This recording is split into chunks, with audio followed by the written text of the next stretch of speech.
Good morning दोस्तों और प्यारे किसान साथियों, मैं मंजर स्वागत करता हूं आप सभी का दिल्ली फ्रेश मार्केट में। दोस्तों आज तारीख है 21 अगस्त और दिन जो है आपका शुक्रवार का है जी। अभी मौजूद हूं केशवपुर प्याज मंडी में। लाइव तस्वीर में देखेंगे आज क्या बाजार बना, क्या भाव चला, आज मंडी में कितना प्याज का गाड़ी पहुंचा है, ग्राहक की बिक्री भाव कैसा है, ये सारा जानकारी देंगे इस वीडियो के माध्यम से।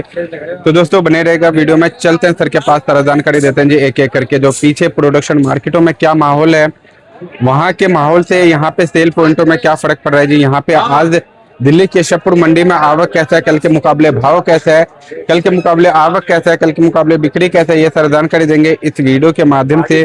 तो दोस्तों बने रहेगा वीडियो में। चलते हैं सर के पास और सबसे पहले क्वालिटी दिखाते हैं जी। दोस्तों अभी मौजूद हूँ shop number 40 Arjun Das and son shop का नाम है जी। और देख सकते हैं मंडी का माहौल जो है इस समय सुबह सुबह का टाइम कुछ इस तरह का नजर आ रहा है। और दोस्तों ऐसा भी इस समय देखा जा रहा है, प्रोडक्शन मार्केट जब 10 बजे प्रॉपर तरीके से खुल जाता है तब भी जो है कई बार चेंजेस देखने को मिल रहा है, रेटों में अप डाउन देखने को मिल जाता है जी। कभी ऊपर तो कभी स्थिरता तो कभी डाउन भी। तो बाकी चलते हैं सर से जानते जी। और सर के पास जो क्वालिटी है कुछ इस तरह का देखने को मिल रहा है दोस्तों, देख सकते हैं आप। ये देखो दोस्तों, चलो सही है। हाँ जी सर जी, नमस्कार जी। नमस्कार मंजर भैया। सर जी आज का मंडी का माहौल कैसा है सर, आज कितना आवक है सर, कल के मुकाबले कितना गाड़ी फालतू है? कल से भैया 2-3 गाड़ी और फालतू ही हैं। अच्छा हाँ, कल से आज सामने 23 गाड़ी हैं। हालांकि बैलेंस कोई खास नहीं है मंडी में। हाँ जी, हाँ जी। बैलेंस तो इस टाइम लगभग क्लियर। हाँ, बैलेंस क्लियर है भैया, बैलेंस होगा, प्रेशर नहीं है, ये अच्छी बात है जी। तो जो है वो गाड़ियों का है, 23 गाड़ियां सामने भैया। अच्छा, कल की और आज की मिलाकर जी। बाकी नीचे क्लियर है। ओके जी। तो सर जी आज कहाँ से यहाँ पे प्याज पहुंचे हैं? भैया ज्यादा प्रेशर तो एमपी और महाराष्ट्र का ही है, राजस्थान भी हमारे यहाँ आया है जी। लेकिन मेन प्रेशर जो हमारे यहाँ एमपी और महाराष्ट्र का ही है। सर प्रोडक्शन मार्केटों के दबाव से यहाँ पे क्या असर पड़ रहा है सर? उसी का दबाव दिख रहा है भैया। ये जो मंडी में जो कल हुआ और जो आज हुआ जी, दोनों चीजें उसी के दबाव के चक्कर में ही है जो कुछ है भैया जी। और सर जी कल के मुकाबले आज रेटों में क्या फर्क है? भैया देखो आप मानो कम से कम 2 रुपए किलो डाउन। अच्छा जी, आज भी माना जाएगा। अच्छा, कारण ये है ना मंजर भैया कि अराइवलों का प्रेशर देखो, अगर कल भी ज्यादा था आज भी ज्यादा है। अब कल सुबह बाजार ठीक था हमारे यहाँ, लेकिन 10 बजे के बाद जब रिपोर्ट निकली तो 1-2 रुपए कल करेक्शन हुआ उसके अंदर माल बिके। आज फिर अराइवलों का प्रेशर उतना ही है तो ग्राहकों को टेंडेंसी पता है, अब वो शुरू वहां से करेंगे जहां हमने कल खत्म किया था। जी जी। तो आज फिर अगर क्योंकि अराइवलें ज्यादा हैं, अगर दुकानदारी करनी है तो फिर वही 1-2 रुपए का ऊपर करेक्शन करनी पड़ेगी। तो ये जो कल लग रहा था वही कहानी आज करनी पड़ेगी। अच्छा जी। और सर इस समय जिस तरह से माहौल बन गया जी, अब जो होना था वो तो हो चुका सर, आवक का प्रेशर बनना था बन चुका जी। लेकिन अब क्या लग रहा है, अब कंट्रोल में होगा चीजें? भैया देखो 100% होगा। मैं थोड़ा सा क्या फर्क पड़ता है कि 2 बातें हैं इसके अंदर। एक तो मान के चलो जो एक बाजार खुल जाता है, जैसे मान के चलो पीछे 40 रुपए का बाजार खुल गया था सपोज करो। हाँ जी। अब मान के चलो 1-2 रुपए किलो ऊपर नीचे होता है तो किसान व्यापारी ले आएगा, चलो कोई बात हाँ नहीं। जी। लेकिन अगर ज्यादा फर्क आ जाता है तो किसान व्यापारी भी रोक लेता है, क्योंकि मान लो का ये जो माल आ रहा है वाले आई हैं, ये बाजार देख के रिपोर्ट देख के व्यापारी किसान निकल के आए हैं जो जरूरत से ज्यादा माल आ गया। वरना मालों का उतना प्रेशर नहीं है जी। ये तो रेटों को सुन के हर आदमी थोड़ा जरूरत से ज्यादा माल निकाल के ले आया है मंडियों के अंदर। लोडिंग मंडियों की बात कर रहा हूँ मैं आपसे। लेकिन अगर बाजार ज्यादा ऊपर नीचे हो जाता है तो फिर मेरे को लगता है अराइवलें कंट्रोल हो जाएंगी। अच्छा, अराइवलें कंट्रोल हो जाएंगी तो ऑटोमेटिकली बाजारों में तो ताकत है ही, बाजार अपना बन जाएंगे। यदि प्रोडक्शन मार्केट में आज से अगर वो झलक देखने को मिल जाता है या कल से वो झलक देखने को मिल जाता है कंट्रोल का जी, तो फिर यहाँ पे सेल पॉइंटों में क्या तत्काल प्रभाव पड़ेगा सर या फिर 1-2 दिन का समय लगेगा? मंजर भैया ये हफ्ता तो गया। अच्छा, मान के चलो अगर आप सपोज देखो, अगर मान के चलो आज अगर अराइवलें कम होती हैं पीछे वहां पर, हाँ, तो उसका असर 3 दिन बाद पड़ता है, 4 दिन पड़ता है। लेकिन जो रास्ते की गाड़ियां हैं, जो इतना माल थे, जो इतनी लोडिंगें थी जो कल परसों में हुई हैं, वो तो भी कल परसों तक आएंगी। हाँ जी, हाँ जी। तो ये अब जो कल परसों तक आएंगी, रिटेल मंडियां हैं हमारी, तो इसको साफ होने में भी 3-4 दिन लग जाएंगे जी। तो अगर 3-4 दिन लगते हैं फिर ताजी लोडिंगों का क्या हिसाब रहता है वो अलग बात रही। तो कुल मिलाकर लगता है कि ये हफ्ता अगर वो पीछे कंट्रोल कर लेते हैं तब भी हफ्ता लग जाएगा मंडी को संभलने में। अच्छा।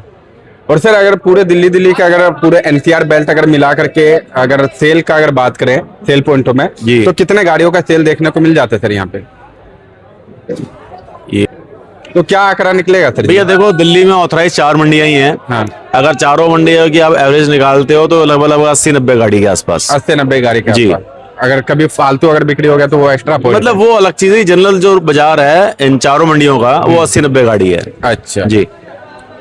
तो सर आज सुबह सुबह के टाइम कुछ झलक अलग दिख रहा है बिक्री को लेकर के?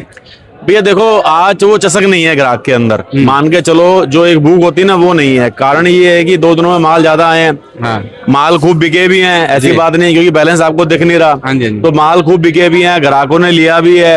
अब जिन्होंने लिया है उनके पास माल पड़ा भी है, और तेजी बनी होती है तो उनको दोबारा भूख लगती है, उनको समझ में आ रहा है बाजार कुछ ऊपर नीचे हो रहा है। हाँ। तो वो भी अब संयम से काम कर रहे हैं, बाजार को देख कर समझ कर तो आगे चल रहे हैं वो। अच्छा। तो इसलिए थोड़ा सा रूटीन। लेकिन अभी मौका उनके पास है।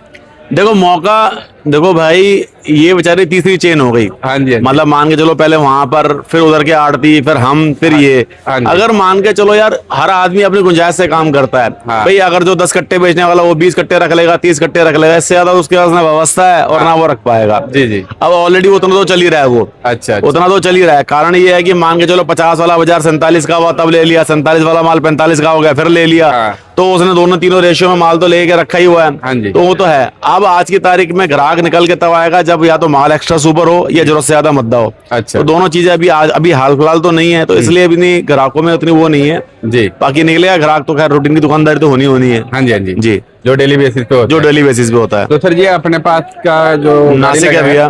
क्या रेट चला सर? भैया देखो बाजारों की अगर आप बात कर रहे हो तो कल से मैंने आपको बताया 2 रुपए किलो डाउन मान के चलो आप। हाँ जी, हाँ जी। नासिक के माल अगर कल बढ़िया माल जो थे वो बेचे 45 रुपए, आज ऊपर में नासिक के माल मानो 42-43 रुपए 42-43 रुपए ऊपर में। ठीक है जी। और और नीचे ऊपर मिला करके सर? भैया देखो जो प्याज ऊपर में तो 42-43 मान के चलो। जो एवरेज क्वालिटी प्याज है नासिक के वो मानो आप 39-40 रुपए। ठीक है जी। जो अच्छे मोटे गोल्टे हैं उनके वो मानो आप 33 से 35 रुपए। अच्छा। जो गोलियां हैं वो मानो आप 27 रुपए से लेके 30 रुपए 28 रुपए तक। अच्छा जी। और चोपड़ा वगैरह? चोपड़ा भैया अगर मोटे ट्राई चोपड़े हैं 60 mm प्लस हैं तो 28 से 30 रुपए। अच्छा जी। और बात करें और MP जो का सर? एमपी भैया नासिक से 1 रुपए किलो कम मानो। नासिक एमपी के जो अच्छे माल हैं वो आज के तारीख में मानो भैया 40, 41, 42 रुपए। अच्छा। जो अच्छे माल है 40 से 42 रुपए मान के जी, चलो। बाकी गोली गोल्टे वहाँ के सेम है। सेम है। चोपड़ा कोई खास इसमें एमपी में आ नहीं रहा। अच्छा। पूना बेल्ट की बात पूना करें? भैया 2 रुपए किलो बस मानो नासिक से आप। जो पूना के अच्छे माल हैं वो मानो 45-46 रुपए। अच्छा जी। जो कल 47-48 रुपए थे आज 45-46 रुपए मानो। जो इसके गोल्टे हैं अपना पूना बेल्ट के जो अच्छे मोटे गोल्टे हैं वो 35 रुपए से लेके 38 रुपए तक। ठीक है जी। जो गोलियां हैं यहाँ की वो 30 से लेके 32-33 रुपए तक। जी। जो चोपड़े हैं इनके पूना बेल्ट के सिर्फ वो मानो अब 30 से 32-33 रुपए तक। अच्छा जी। और सर इसमें अगर जनरल भाव अगर निकाले तो जनरल भाव कुछ निकलेगा सर? देखो आज अगर आप बाजार की बात करोगे ना मंजर भैया, एवरेज बाजार की, तो वो मानो आप 39 से लेके 42 रुपए। अच्छा। और सर राजस्थान का क्या बाजार चल रहा है? राजस्थान भैया ज्यादा बढ़िया क्वालिटी हमारे यहाँ पर आ नहीं रही है। बाकी राजस्थान के जो अच्छे माल हैं वो मानो आप 37-38 रुपए। 37-38 जी। अच्छा। तो सर जी कुछ मैसेज देना चाहेंगे? मैसेज बहुत क्लियर है भैया। अराइवलों का कंट्रोल, अगर अराइवलों का कंट्रोल, जो नुकसान हुआ है ना भैया ग्राहकी का रेट का, ये सिर्फ अराइवलों का प्रेशर। अगर ये अराइवले लिमिट की रहती बाजार बहुत बढ़िया चल रहे थे, दुकानदारी उससे ज्यादा बढ़िया चल रही थी। जी जी। और जैसे 2-3 दिन पहले बात हो रही थी अगर कोई बाजार चढ़ता है ना भैया तो कम से कम 2-3 दिन उसको बाजार को उस रेटों में चलते रहने दिया देना चाहिए ताकि ग्राहक थोड़ा सा उस चीज में सेट हो जाए। उसके बाद बढ़ते रहता बाजार तो कोई दिक्कत नहीं आती। जी। तो कुल मिलाकर सिर्फ सारी कहानी अराइवलों की है। पीछे अगर अराइवल आज भी लिमिट की होती है तो बाजारों में कोई दिक्कत नहीं है किसी प्रकार की भी। प्याज किसी रेट का बेच लो, ग्राहक को समझ में आ गया है कि मालों का प्रेशर इतना है नहीं, वो किसी रेट का भी लेने का तैयार है। जी। मान के चलो 30 रुपए वाला बाजार सीधा 50 रुपए में ले गया 3 दिन तक, और ग्राहक ले रहा था। जी जी। और स्पीड से ले रहा था 3 दिन के अंदर 32-33 रुपए से लेके सीधा 50 रुपए, 20 रुपए का तकरीबन फर्क आ गया। 15 से तो 15-16 रुपए का फर्क आ गया सिर्फ 3-4 दिन के अंदर अंदर। और माल खूब बिके भैया। हाँ जी। स्पीड से बिके जो जनरल बिकते थे। तो इसका मतलब तो ये तो क्लियर है कि भैया रेटों की कोई दिक्कत नहीं है जी। अगर सिर्फ तरीके से और संयम से काम होता है। दिक्कत आती है प्रेशरों अराइवलों की जो प्रेशर है उससे। अच्छा। यहाँ आगे थोड़ा सा ग्राहक, हम व्यापारी, लोडर सब घबराते हैं। तो थोड़ा सा अराइवल अगर कंट्रोल में रहेगा भैया तो कोई दिक्कत नहीं है बाजार में। अच्छा जी। तो सर जी इसी के साथ एक बार शॉप का नंबर, कॉन्टेक्ट नंबर सर दुकान नंबर 40 है, केशवपुर सब्जी मंडी, मोबाइल नंबर 98 11 35 71 76। धन्यवाद। धन्यवाद।